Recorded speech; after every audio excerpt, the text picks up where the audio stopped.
नमस्कार मेरे प्रिय स्टूडेंट, मैं सूरज सिंह।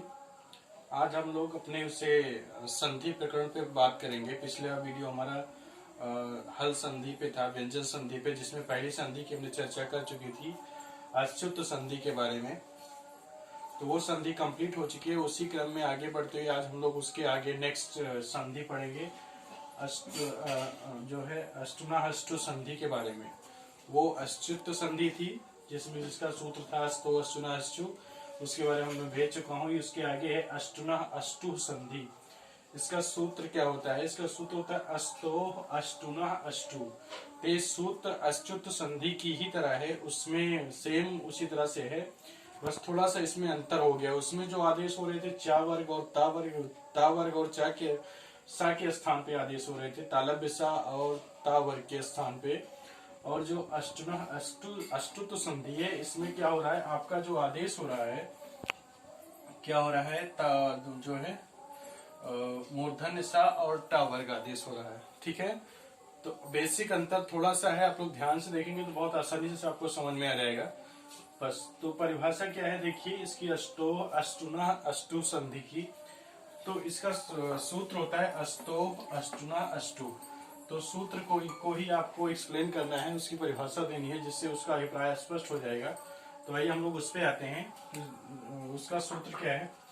जब सा यानी इस सा के बाद में, दंती सा के बाद में अथवा ता वर्ग, ठीक है, ता वर्ग के अंतर्गत सारे वर्ण आएंगे, ता था दा धा ना। तो जब सा अथवा ता वर्ग, ठीक है, सा यानी इस मूर्धन्य सा और टा वर्ग, टा वर्ग में टा ठा डा ढा सारे वर्ण आते हैं। तो जब सा अथवा ता वर्ग सा या टा वर्ग के योग में आता है तो सा के स्थान पे ये वाला सा आदेश होगा, ये दंती सा के स्थान पे मूर्धन्य सा, और ता वर्ग यानी ता था दा धा ना के स्थान पे टा वर्ग हो जाता है, आदेश हो जाता है। ठीक है, तो इसी तरह से जैसे अच्युत संधि थी, उसमें क्या आदेश हो रहा था, और जो है तालव्य सा और चा वर्ग आदेश हो रहा था। इसमें अच्युत संधि में क्या होगा, जो है मूर्धन्य सा और टा वर्ग आदेश होगा। तो एक बार ध्यान से देखिए, जब सा अथवा ता वर्ग का योग सा या टा वर्ग के योग में आता है तो सा के स्थान पे सा और ता वर्ग के स्थान पे टा वर्ग हो जाता है। तो ये इस संधि का सूत्र है। इस संधि की ही व्याख्या इसमें लिखा हुआ है। अस्तो मतलब सा या ता वर्ग का जो है के बाद यदि ये सा और टा वर्ग आता है तो दोनों के स्थान पे मूर्धन्य सा और टा वर्ग आदेश हो जाएंगे। तो हम लोग उदाहरण के द्वारा इसको समझते हैं, आप लोग ध्यान से देखिएगा। जैसे हमने एग्जाम्पल लिखा, पहला शब्द लिखा रामस षष्ठा, यहाँ पे लिखा है रामस षष्ठा शब्द लिखा है। तो इसमें देखिए ये वाला सा क्या है, दंती सा है, और इसके बाद में कौन सा आ रहा है, मूर्धन्य सा आ रहा है। तो दोनों सा के स्थान पे कौन सा सा आदेश होगा, सूत्र के अनुसार मूर्धन्य सा आदेश हो गया। तो जब इसको हमने जोड़ा, देखिए यहाँ पे फिर अब डबल मूर्धन्य सा हो गया, यानी ये वाला सा जो था ये मूर्धन्य सा में परिवर्तित हो गया, तो बन गया रामस षष्ठा। ठीक है, तो पहला एग्जाम्पल हो गया रामस षष्ठा।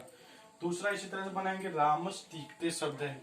तो इसमें भी देखिए ये दंती सा के बाद में टा वर्ग आ रहा है। ठीक है, तो दंती सा के बाद में टा वर्ग आ रहा है, तो उसके स्थान पे क्या आदेश हो गया, ये मूर्धन्य सा आदेश हो गया। तो शब्द बन गया रामस टीकते। ठीक है, पहला है रामस षष्ठा, हमने यहाँ पे मूर्धन्य सा आदेश हुआ तो रामस षष्ठा बन गया। फिर रामस टीकते हो गया। फिर तत्त प्लस टीका शब्द है, तत्त प्लस टीका। यहाँ पे देखिए ता वर्ग आ रहा है और यहाँ पे टा वर्ग आ रहा है। तो सूत्र के अनुसार ता वर्ग के बाद अगर टा वर्ग आ रहा है तो दोनों के स्थान पे टा वर्ग आदेश होगा। तो तत्त प्लस टीका बराबर तत् टीका हो गया।